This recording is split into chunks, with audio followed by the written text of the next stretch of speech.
I am Anthony, 32, and family used to mean everything to me. Growing up, our annual vacations were sacred traditions filled with laughter and connection.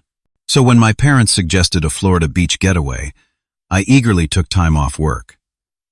But standing at the resort reception desk, confusion turned to disbelief. There was no room reserved for me. My sister Melissa smirked and said, "We reserved rooms for me, my husband, and my child. We are the real family now." I felt my heart crack as years of belonging evaporated in an instant. Before I continue this story, let me know where you are watching from. Hit that like and subscribe button if you have ever felt excluded by the people who were supposed to love you most. Trust me, what happens next will show you exactly how to handle family betrayal with dignity. Growing up in suburban Chicago, my relationship with my parents was what most would consider ideal. My dad, a dedicated small business owner who ran a local hardware store, always made time for weekend fishing trips and helping with science projects. My mom, an elementary school teacher, was equally involved, attending every school event and ensuring our home was always warm and welcoming. We were not wealthy, but my parents prioritized experiences over possessions, especially our annual family vacations. After graduating from the University of Illinois with a computer science degree, I moved to Boston to work as a software engineer for a healthcare tech company. Despite the 1,000-mile distance, I made sure to fly home for holidays and important occasions. Video calls became our Sunday evening ritual, and I genuinely enjoyed hearing about my parents' daily lives and sharing my own adventures in the city. My sister Melissa, 3 years my senior at 35, had followed a different path. She stayed in Chicago, married her college sweetheart Ryan, a financial advisor, and recently gave birth to their daughter Emma. At 10 months old, Emma had become the undisputed center of my parents' universe. Their first grandchild had transformed their home into a shrine of baby photos and handmade crafts displaying Emma's tiny handprints. I was genuinely happy for my sister. When Emma was born, I flew home immediately and spent a week helping out, bringing coffee for the sleep-deprived new parents, and even learning to change diapers. I bought Emma an adorable collection of children's books with a special bookcase for her nursery. As her uncle, I wanted to establish a meaningful relationship with my niece from the start. But over the past few months, I noticed subtle shifts in our family dynamic. Video calls increasingly centered around Emma's latest achievements. My parents began missing our scheduled Sunday calls because they were babysitting or attending Emma's first swimming lesson or first trip to the zoo. When I shared news about my promotion at work, my mother responded with brief congratulations before launching into a detailed account of how Emma had started crawling. Still, when my dad called in early June suggesting a week-long beach vacation in Florida, I was thrilled. Our family vacations were treasured memories from childhood, and I loved the idea of rekindling that tradition with Emma, now part of the family. Despite a critical project deadline looming, I arranged to work remotely for a few days and took the rest as vacation time. "We have found this amazing resort in Destin," my dad explained, "right on the beach with multiple pools and restaurants on site." "Sounds perfect," I replied. "Just send me the details, and I will book my flight." Actually, my mom interjected, "We thought we would drive. It is about 16 hours from Chicago, but we can break it up with stops." I considered the logistics. I would have to drive from Boston, which would take much longer. Maybe I should fly into a nearby airport and rent a car. After some discussion, we settled on a plan. My parents, Melissa, Ryan, and Emma, would drive from Chicago together. I would fly into Fort Walton Beach Airport and rent a car for the hour drive to the resort. We would all arrive on Saturday afternoon and stay for 7 nights. The family group chat buzzed with excitement in the weeks leading up to the trip. My mom shared links to nearby attractions. Melissa posted photos of the tiny swimsuits she had purchased for Emma. Ryan researched fishing charters. I suggested restaurants and found a sunset cruise that looked spectacular. Nobody mentioned room arrangements. In retrospect, this should have been my first warning sign, but I assumed we would follow our usual vacation pattern. Typically, my parents would share a room, Melissa would have her own, and so would I. With Ryan and Emma now in the picture, I expected they would book a larger suite or connecting rooms to accommodate everyone. I packed my suitcase with shorts, t-shirts, swimming trunks, and sunscreen. I purchased a beach ball and inflatable float for Emma, wrapping them carefully to present to her upon arrival. The night before my flight, I called my parents to confirm final details. "We cannot wait to see you, honey," my mom said. "Emma has been babbling Anne, which we think might be her trying to say Uncle Anthony." "I cannot wait to see all of you too," I replied. "This vacation is exactly what I need right now. If only I had known what was waiting for me at that resort reception desk." My flight landed at Fort Walton Beach Airport under clear blue skies. After retrieving my luggage and picking up my rental car, I followed the GPS directions toward Destin. The drive along Highway 98 offered stunning views of the Gulf of Mexico, its waters, an impossible shade of turquoise that seemed almost artificial. Palm trees swayed in the gentle breeze, and I rolled down the windows to breathe in the salt air. After months of Boston's urban landscape and recent rainy weather, the Florida sunshine felt like therapy. I arrived at the Emerald Coast Resort just after 3 in the afternoon. The property was even more impressive than the website photos had suggested. A grand entrance led to a sprawling lobby with soaring ceilings, marble floors, and floor-to-ceiling windows overlooking the pristine white beach beyond. Fountains bubbled in the courtyard, and tropical flowers added splashes of vibrant color throughout the grounds. I spotted my family immediately. My father waved enthusiastically from a seating area near the reception desk. My mother was bouncing Emma on her knee, while Melissa and Ryan stood nearby looking relaxed in their vacation attire. The sight of them brought a genuine smile to my face. Despite the subtle tensions I had noticed recently, they were my family, and I was thrilled to be spending this time with them. "Anthony," my father called, striding over to envelop me in a bear hug. "How was your flight?"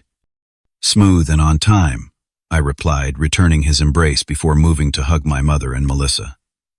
I shook Ryan's hand and then bent down to Emma's level. "Hey there, little one. Uncle Anthony brought you some beach toys." Emma babbled happily and reached for my face with her chubby hands. I felt the familiar surge of affection for my niece, whose brown eyes and dimpled smile mirrored Melissa's. "We just finished checking in," my mother said. "The resort is gorgeous, is not it? They have 5 different pools, including one with a swim-up bar." "Looks amazing," I agreed. "Let me get checked in too, and then we can plan our first vacation activity." I approached the reception desk, where a friendly attendant greeted me with a professional smile. "Welcome to Emerald Coast Resort. Checking in today." "Yes, the reservation should be under Anthony Reynolds, part of the Reynolds family booking." The attendant typed on her keyboard, her brow furrowing slightly. "I do not see a reservation under that name. Let me check the full Reynolds party." She continued searching while I waited patiently. Behind me, I could hear Emma's delighted giggles as my father played peekaboo with her. "I am sorry, sir," the attendant finally said.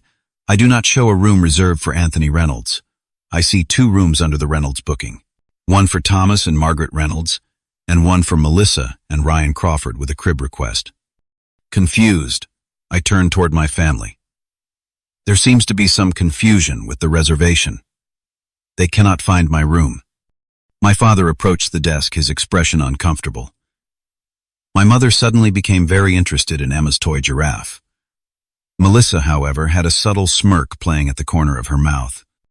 "Dad," I prompted, "is there another confirmation number I should be giving them?" My father cleared his throat. "Well, Anthony, we only booked 2 rooms. Your mother and I will have Emma in our room since we brought the portable crib. Melissa and Ryan have the other room. And I stared at him, waiting for the punchline. "Okay, but where am I supposed to stay?" An awkward silence fell over our group. The receptionist, sensing tension, tactfully focused on her computer screen. "We thought you might be able to figure something out," my mother finally said, not quite meeting my eyes. "Maybe find a room here or at another hotel nearby." "Figure something out," I repeated, struggling to keep my voice even. "You invited me on a family vacation, but did not actually include me in the plans." Melissa stepped forward, bouncing Emma on her hip. "Mom and Dad are covering our rooms as a gift, since Ryan took unpaid leave to be here. We assumed, since you make good money at your fancy tech job, you could cover your own room." "That is not the point," I said, feeling a flush of anger rising in my neck. "Why would you not tell me this before I flew all the way down here? The courtesy of a heads up would have been nice.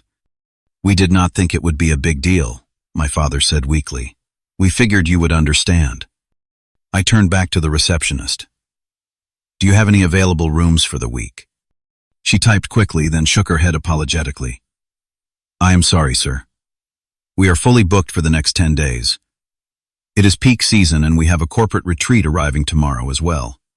Perfect, I muttered under my breath. It is just a room, Melissa said with an eye roll. Stop making such a big deal about it. We reserved rooms for me, my husband, and my child. We are the real family now. You are just visiting. Her words hit me like a physical blow. I looked at my parents, waiting for them to contradict her, to insist that I was absolutely part of the real family. Instead, my mother looked distressed while my father examined his shoes. In that moment, something crystallized inside me. Perhaps this room situation was merely a symptom of a larger shift that had been happening gradually since Emma's birth. I was no longer a priority. I was an afterthought, expected to make my own arrangements, while still showing up with gifts and enthusiasm. I see, I said finally, my voice calm despite the storm of emotions inside. Well, if I am not considered part of the family anymore, then there is no reason for me to stay. Anthony, do not be dramatic. My mother began, finally finding her voice. I am not being dramatic, I replied evenly. I am simply acknowledging the reality of the situation. You did not include me in your plans. Melissa has made it clear where I stand. So I will leave you to your family vacation. Where will you go? My father asked, looking genuinely concerned now that he realized I was serious. I will figure something out, I replied deliberately, echoing his earlier words. Enjoy your week at the beach. With that, I turned and walked calmly toward the exit, ignoring their calls behind me. I had driven halfway across the parking lot before I heard running footsteps. Ryan appeared at my side, slightly out of breath. Anthony, wait, he said. This is ridiculous. Let me talk to Melissa and your parents. We can work something out. There is nothing to work out, I replied. The situation is perfectly clear. Thanks for at least making the effort, Ryan. I got into my rental car and drove away, watching in the rearview mirror, as my brother-in-law stood in the parking lot looking uncertain about what to do next. Driving away from the Emerald Coast Resort, I gripped the steering wheel so tightly my knuckles turned white. My mind raced between disbelief, hurt, and anger.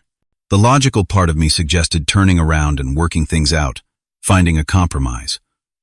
But another part, the part that had felt increasingly marginalized in my own family, needed space to process what had just happened.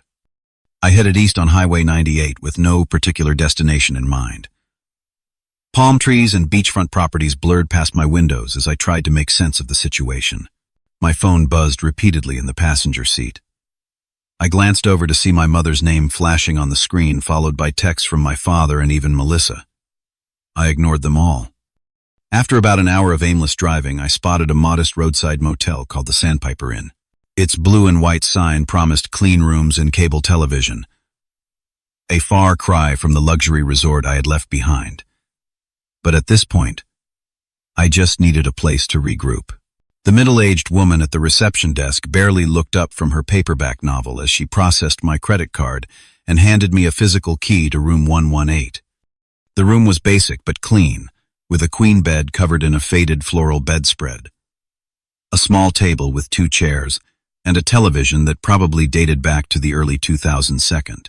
Through the thin curtains I could see the parking lot, and beyond that a glimpse of the ocean.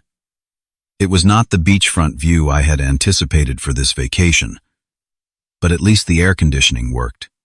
I sat on the edge of the bed and finally checked my phone. 12 missed calls and 27 text messages. My mother's voicemail was tearful, begging me to come back. My father's was more measured, admitting they had handled things poorly. Melissa's text simply read, "You are being childish. Grow up." With a sigh, I turned off my phone and lay back on the bed, staring at the ceiling. Memories of childhood vacations flooded my mind. The summer we drove to Yellowstone and saw a grizzly bear with 2 cubs from a safe distance. The trip to San Diego, where my father taught Melissa and me to body surf in the Pacific.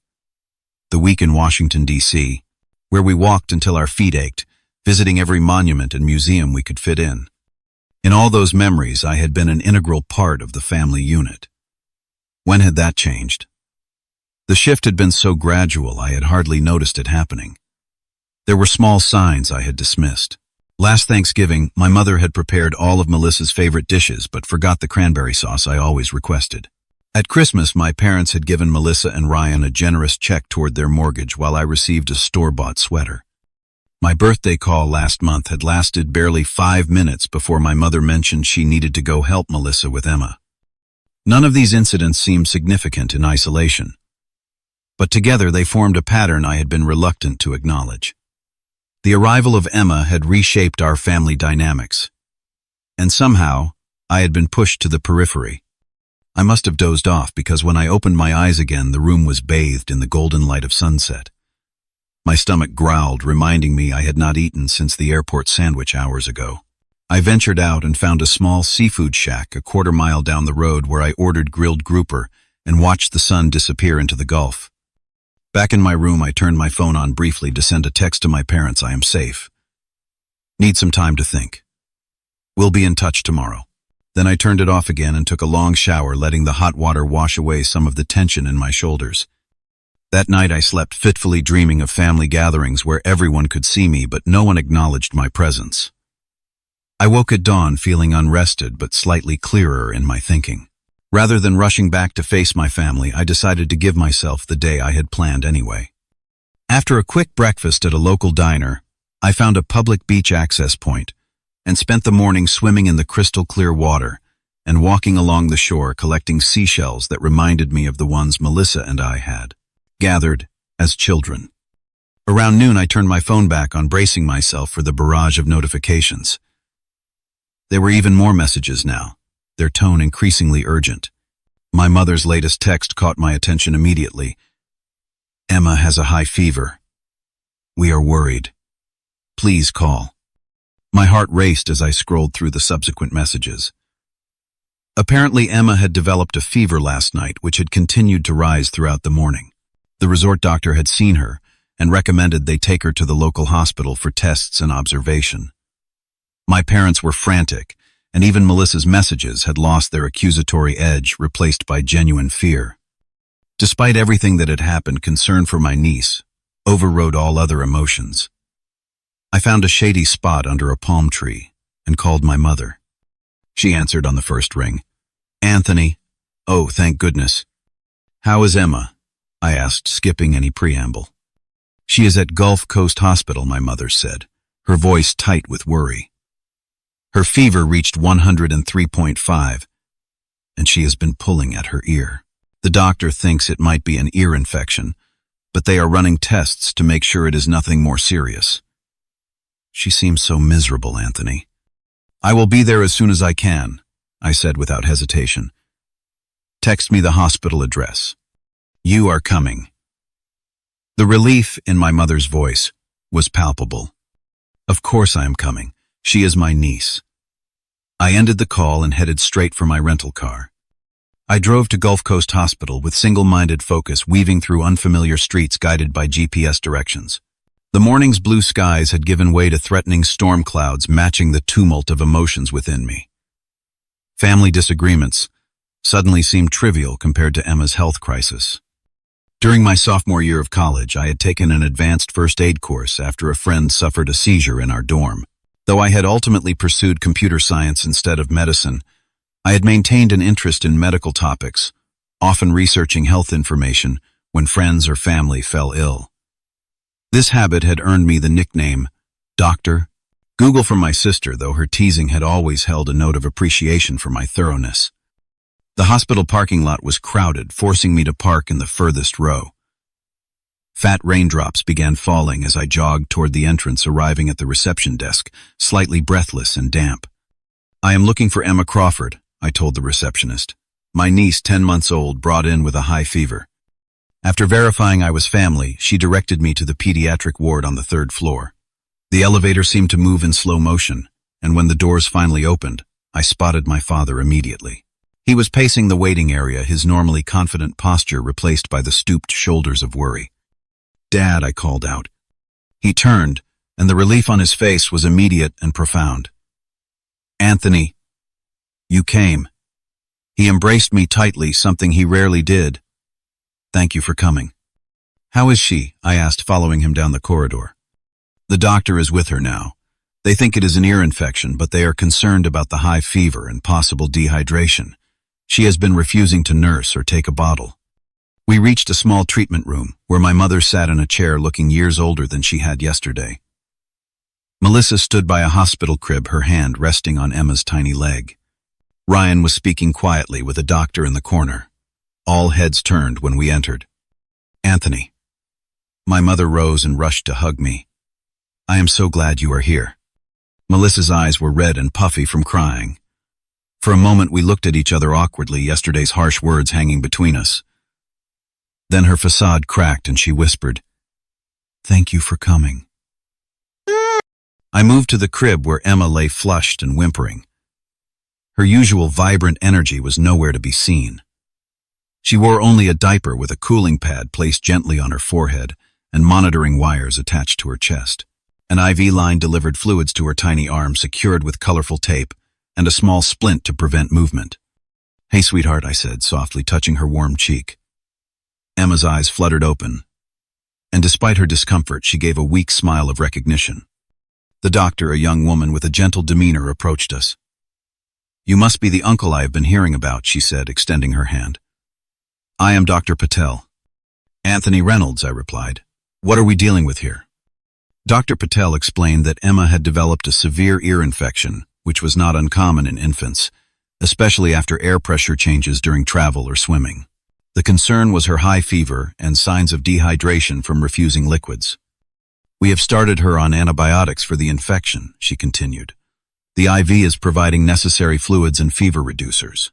We will need to monitor her for at least 24 hours to ensure the antibiotics are working and her fluid levels improve." I asked several specific questions about the type of antibiotics, potential side effects, and recovery timeline. Dr. Patel seemed impressed by my knowledge and addressed each question thoroughly. My family listened intently, and I noticed Melissa taking notes on her phone. "You seem very well informed," Dr. Patel commented. "I do a lot of research," I replied, "and I want what is best for my niece." After the doctor left, promising to return in an hour to check Emma's progress, an awkward silence fell over the room. The immediate medical discussion had provided a buffer, but now we were left facing the unresolved tension from yesterday. "I will get some coffee for everyone," Ryan suggested tactfully, clearly sensing the need for family space. "Anthony want to help me carry everything." I nodded, grateful for his perceptiveness. As we walked toward the hospital cafeteria, Ryan spoke candidly. "Look, I want to apologize for yesterday. The room situation was handled poorly." "You do not need to apologize," I replied. "It was not your decision." "Actually, I knew about it and did not speak up," he admitted. "I should have said something. The truth is, Melissa has been struggling with some things lately." "What do you mean?" Ryan sighed. "Becoming a mother has been harder than she expected. Emma had colic for the first 3 months, barely sleeping more than 2 hours at a time. Melissa had postpartum depression, though she would never admit it to you or your parents. This was news to me. She never said anything. Because you are the successful one," Ryan explained.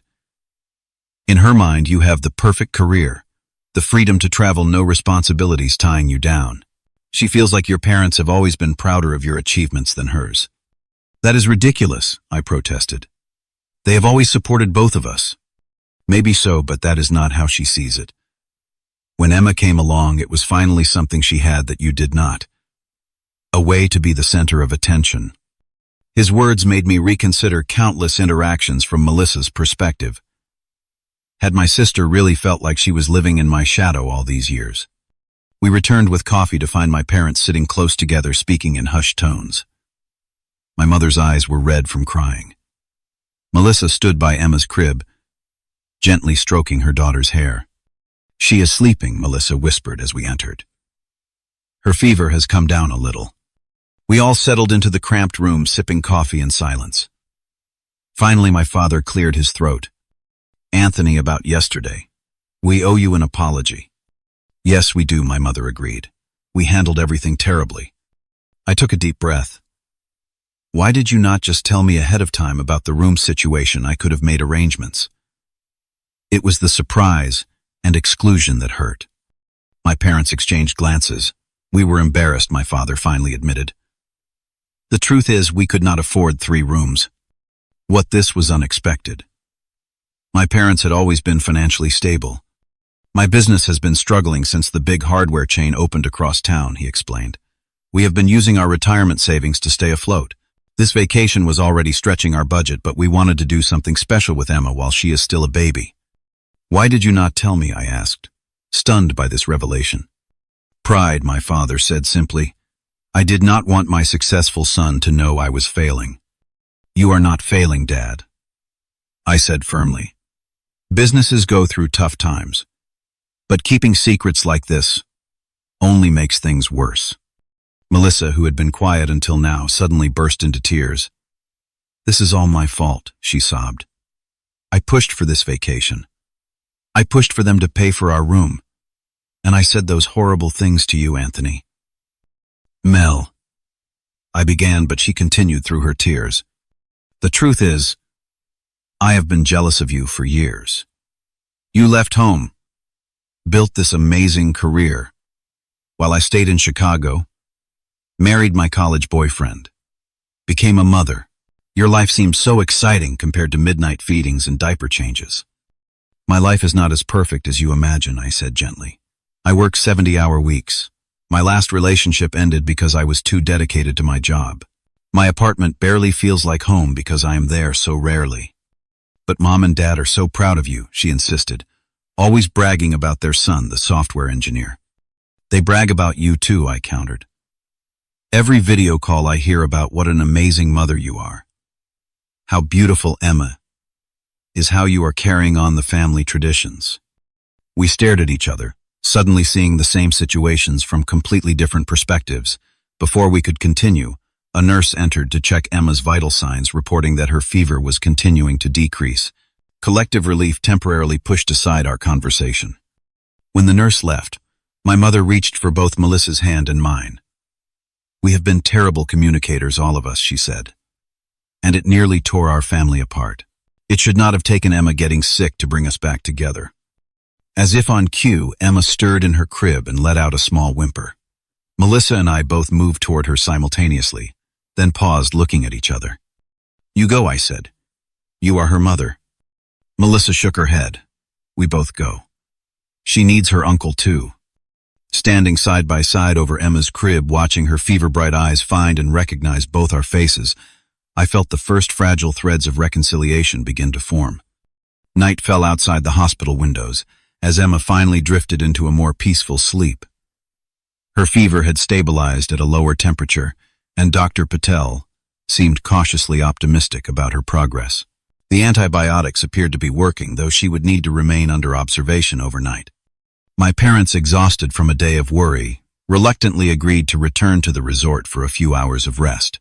Melissa was determined to stay at Emma's bedside, and Ryan volunteered to go with my parents and bring back a change of clothes for everyone. You should go too, Anthony, Melissa said. You have been here for hours. I will stay if that is okay, I replied. You might need a break, and I am not tired. After my parents and Ryan left, Melissa and I sat in uncomfortable plastic chairs on opposite sides of Emma's crib.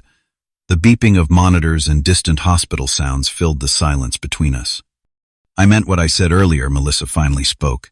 I am sorry for what I said at the resort. It was cruel and not at all what I really think.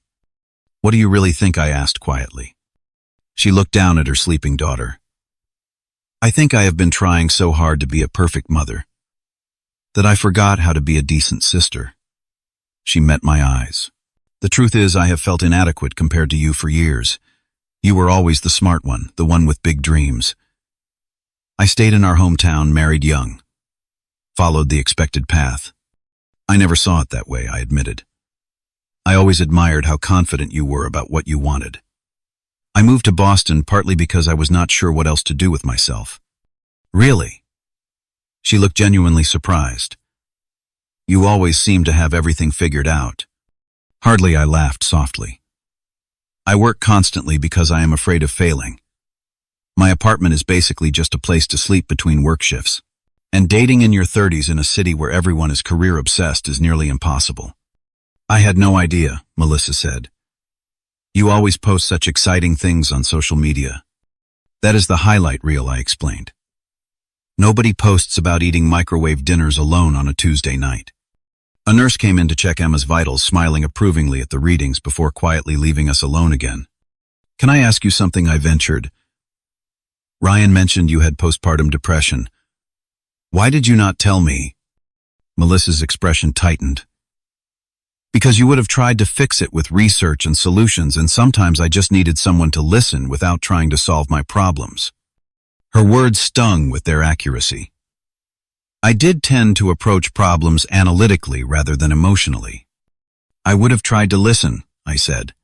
If I had known that was what you needed. I know, she conceded. But it was easier to keep you at a distance than admit I was struggling. Especially when Mom and Dad were calling you every week to brag about what an amazing mother I was. They were probably trying to include me in Emma's life, I suggested. But it made you feel like you were being compared to some idealized standard. Melissa nodded, wiping away a tear. Exactly.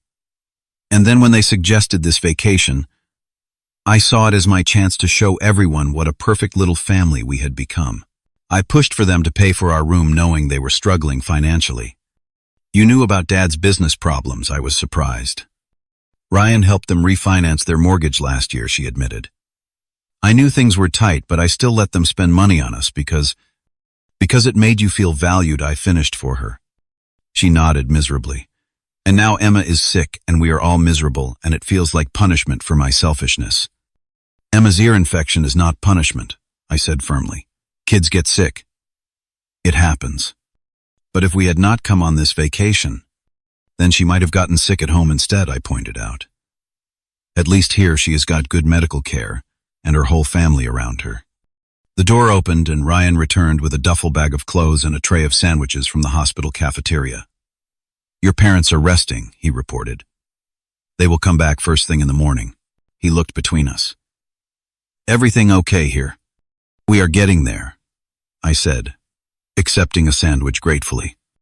Ryan pulled up a chair beside Melissa. I should probably tell Anthony about the room arrangements, he said quietly to her. Melissa sighed but nodded. He deserves to know everything. Ryan turned to me. The truth is, I argued against the 2-room plan from the start. I even offered to pay for your room myself. But Melissa insisted it would make your parents feel bad if we could afford something they could not. That is true, Melissa admitted. But also part of me wanted to make you feel excluded. To give you a taste of how I have felt all these years living in your shadow.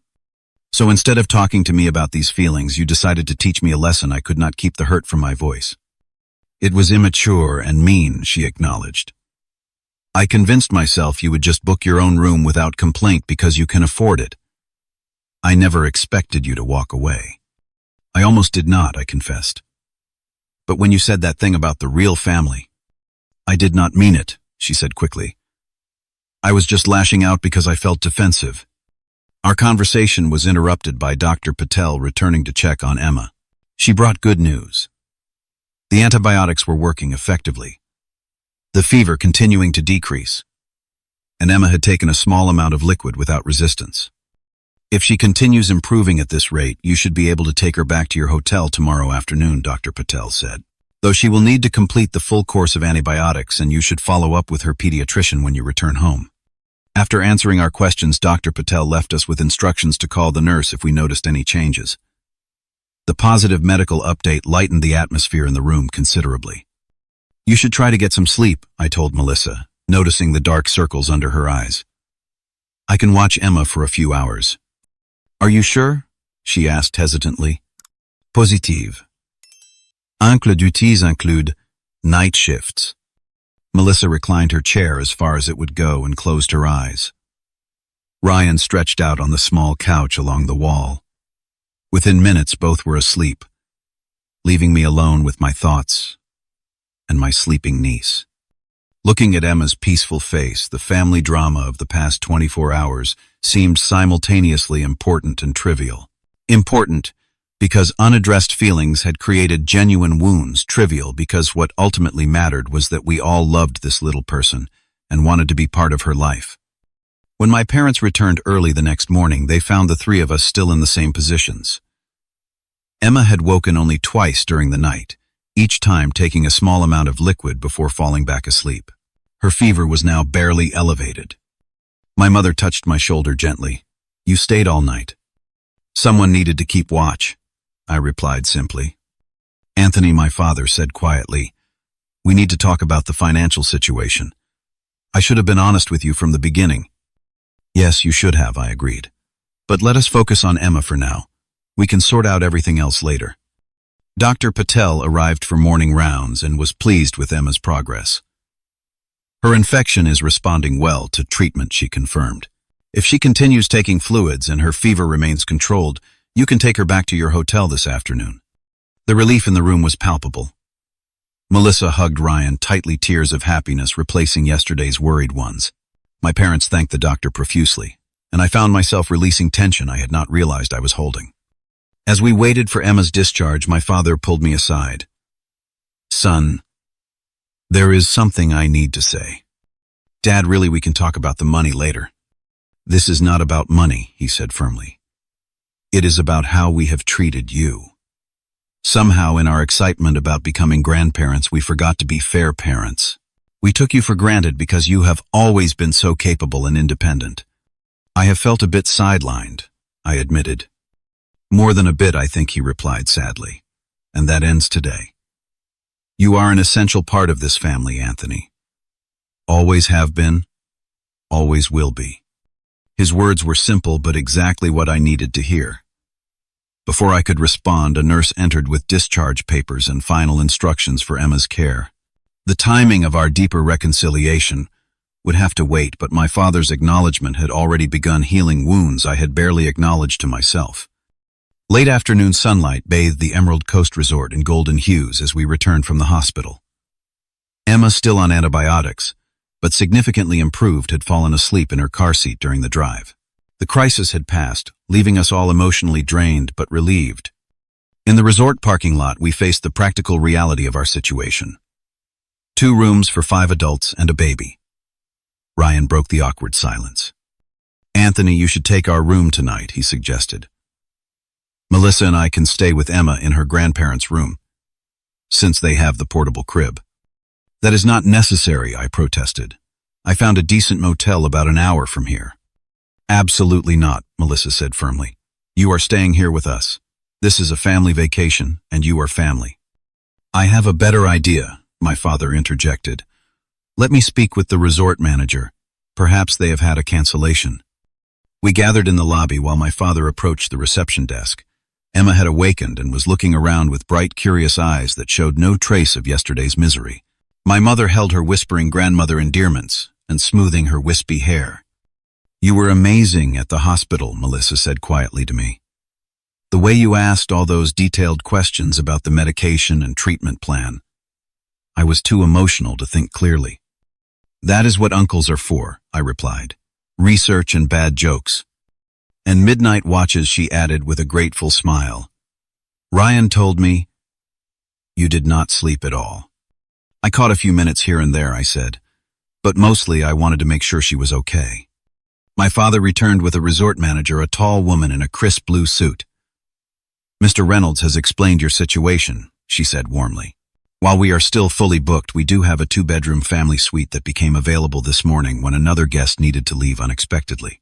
It would be more than enough space for all of you, with a living area and kitchenette as well." "That sounds perfect," my mother exclaimed. "How much extra would it be?" The manager named a figure that made my parents exchange worried glances. Before they could respond, I stepped forward. "We will take it," I said. "I would be happy to cover the difference as my contribution to our family vacation." "Anthony, no," my father began. "We cannot ask you to do that." "You are not asking, I am offering," I replied. "And technically I still owe for my portion of the vacation anyway." After some discussion, we reached a compromise. I would pay the upgrade fee for the suite while my parents would cover the base cost they had already budgeted for 2 rooms. Ryan insisted on paying for all our meals for the remainder of the trip. The family suite exceeded our expectations. Located on the top floor with a stunning ocean view, it featured 2 spacious bedrooms, 2 bathrooms, a full living room with sleeper sofa, and a well-appointed kitchenette. Floor-to-ceiling windows opened onto a private balcony that wrapped around the corner of the building. "This is incredible," Melissa breathed, taking in the panoramic view of white sand beaches and turquoise waters. We quickly settled into our new accommodations. My parents took one bedroom, Melissa and Ryan took the other with Emma's portable crib, and I would use the sleeper sofa in the living room. It was a perfect arrangement that gave everyone space while keeping us together as a family. That evening we ordered room service instead of going out, all of us too tired from the hospital ordeal to venture far. As we ate on the balcony watching the sunset paint the sky in vivid oranges and pinks, my father raised his glass in a toast. "To family," he said simply, "all of us together." The toast opened the door to the conversation we needed to have. Over dessert, we talked openly about the misunderstandings and hurt feelings that had accumulated over the past year. "I never meant to make you feel less important when Emma came along," my mother told me earnestly. "I think I got so caught up in being a grandmother that I forgot to keep being your mother too. And I have been jealous of your relationship with Emma," I admitted to Melissa. "You created this amazing new person who instantly became the center of everyone's world. It made me feel like I had been replaced." "I never saw it that way," Melissa said thoughtfully. "I just assumed you were too busy with your important job to care much about baby stuff." "Are you kidding? I have probably shown Emma's pictures to everyone at my office." I laughed. "My team knows more about my niece's developmental milestones than they do about our project deadlines." This revelation seemed to surprise and please Melissa. "Really? Really," I confirmed. "Just because I live far away does not mean I do not want to be involved in her life." The conversation shifted to my father's business troubles. He explained how the large hardware chain had steadily eroded his customer base and how he had been too proud to adapt his business model or seek help.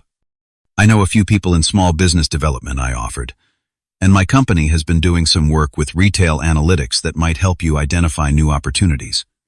I would appreciate that, my father said, his expression a mix of relief and lingering pride. "I should have told you sooner. We all need to communicate better," my mother concluded. "No more secrets, no more assumptions." The remainder of our vacation transformed into the family bonding experience we had all hoped for. We established a new routine that balanced group activities with individual preferences. Mornings were spent together on the beach building sandcastles for Emma and taking turns swimming in the crystal-clear water. Afternoons allowed for some personal time. My father and Ryan went deep-sea fishing one day. My mother enjoyed the resort spa. Melissa took Emma for gentle walks along the shore when she napped, and I explored the local nature preserve with my camera. Evenings brought us back together for dinner, either in the suite or at one of the resort restaurants. We shared stories, played board games, and took turns caring for Emma, who quickly bounced back to her usual cheerful self once the antibiotics took full effect. On our last evening, we arranged for a professional photographer to take family pictures on the beach at sunset. The resulting images captured our reconciliation perfectly, my parents standing proudly with arms around each other, Melissa and Ryan holding Emma between them and me beside them all. Clearly part of the family unit once more. As we packed our belongings the next morning, preparing for the journey home, Melissa approached me with Emma in her arms.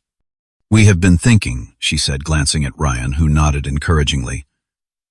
"Would you consider being Emma's godfather?" "Officially, I mean. We have been putting off her christening, but we would really like you to have a formal role in her life." Emotion tightened my throat. "I would be honored," I managed to say. And she continued, "Maybe you could come visit more often. Or we could bring Emma to Boston sometimes. I want her to know her Uncle Anthony, not just through video calls." "I would like that very much," I replied, reaching out to take Emma's tiny hand in mine. "Maybe I could even look at job opportunities closer to Chicago. My company has been talking about opening a Midwest office." "Really?" Melissa's face lit up. "You would consider moving back?" "I am not making any promises," I cautioned. "But this week has reminded me what I have been missing by living so far from family." Emma babbled happily and reached for me. As I took her in my arms, I felt the last pieces of tension melt away. Whatever challenges lay ahead, we would face them together as a family. 3 months have passed since our eventful Florida vacation, and the changes in our family dynamic have been profound and lasting. What began as a painful exclusion transformed into a catalyst for honest communication and renewed connections. Upon returning home, we each made concrete efforts to maintain the understanding we had reached at the resort. My parents established a new Sunday ritual, separate video calls with Melissa's family and with me, ensuring each of us received focused attention. My father and I scheduled weekly discussions about his business challenges, and together we developed a strategy to differentiate his hardware store from the big box competition by emphasizing personalized service and specialized products for local contractors. The financial situation improved gradually. My suggestion to create a dedicated contractor service desk proved successful, bringing in steady business from professional builders who valued expertise over slightly lower prices. I connected my father with a retail consultant from my professional network who helped modernize inventory management and reduce overhead costs. By the 3rd month, the store showed its first profit increase in over a year. Melissa and I rebuilt our sibling relationship through honest conversations about our perceptions and insecurities. I admitted my jealousy of her stable family life, while she acknowledged her envy of my career freedom. These admissions cleared the air between us in ways we had never experienced before. True to my word, I began exploring professional opportunities that would bring me closer to Chicago. My company was indeed considering a Midwest expansion, and I submitted a formal proposal to lead the initiative. While still in the evaluation phase, the prospect of reducing the geographical distance between us gave our family something hopeful to anticipate. In the meantime, I arranged to work remotely for 1 week each month, splitting my time between my parents' home and Melissa's brasses. These visits allowed me to develop a meaningful relationship with Emma, who now enthusiastically exclaimed Annie whenever I appeared on video calls or in person. Watching her personality emerge brought me joy I had never expected to experience. The christening ceremony took place in late October, a beautiful autumn day, with leaves turning golden around the small church, where both Melissa and I had been baptized as infants. Standing as Emma's godfather, promising to help guide her spiritual and personal growth, I felt a profound sense of belonging and purpose.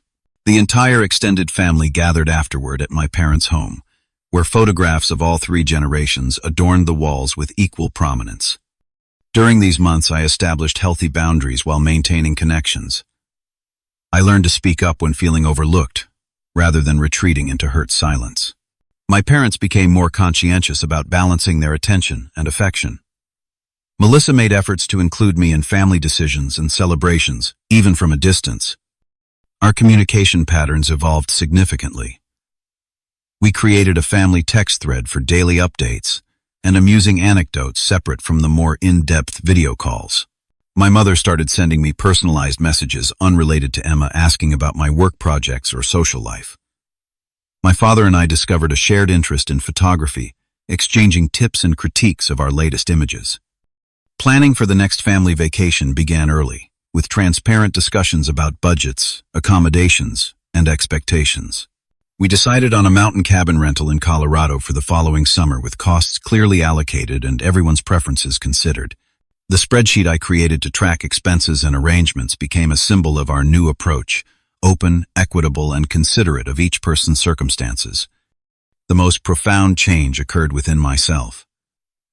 The painful experience of feeling excluded forced me to examine my own role in our family dynamics. I realized I had often used work as an excuse to maintain emotional distance, fearing rejection or misunderstanding. By standing up for myself at the resort, I had not only changed how my family treated me, but also how I engaged with them. I learned that speaking truth calmly, rather than either suppressing feelings or reacting with anger, could transform relationships. The moment I walked away from the resort had been both an ending and a beginning. The end of accepting marginalization and the beginning of authentic connection based on mutual respect. Family relationships, I came to understand, require active maintenance. They evolve naturally as circumstances change, but navigation of these transitions demands conscious effort and clear communication. The arrival of Emma had indeed shifted our family's center of gravity, but there was room for all of us to orbit harmoniously if we acknowledged and accommodated these changes together. The most valuable lesson emerged from the hospital crisis when truly needed family transcends disagreements. Despite feeling hurt and excluded, I had returned without hesitation when Emma fell ill. This realization affirmed that beneath the surface tensions ran a deeper current of love and commitment that could withstand challenging tests. Looking toward the future, I feel optimistic about our family's trajectory. We have created new traditions while honoring the spirit of old ones. We have learned to express needs and boundaries respectfully. Most importantly, we have discovered that family bonds can become stronger after being tested like metal forged in fire. Real family, I now understand, is not defined by who shares a room on vacation or who appears in the most photographs. It is built through consistent presence, honest communication, mutual respect, and the willingness to work through difficult emotions together. It is imperfect and sometimes messy, but ultimately irreplaceable. What would you do if your family made you feel excluded? Have you ever had to walk away from people you love to protect your self-respect? Share your experiences in the comments below. If this story resonated with you, please hit the like button and subscribe for more real-life stories about family dynamics and personal growth. Remember, sometimes the most painful moments become our greatest opportunities for transformation. Thank you for watching, and may your own family journeys lead to deeper understanding and connection.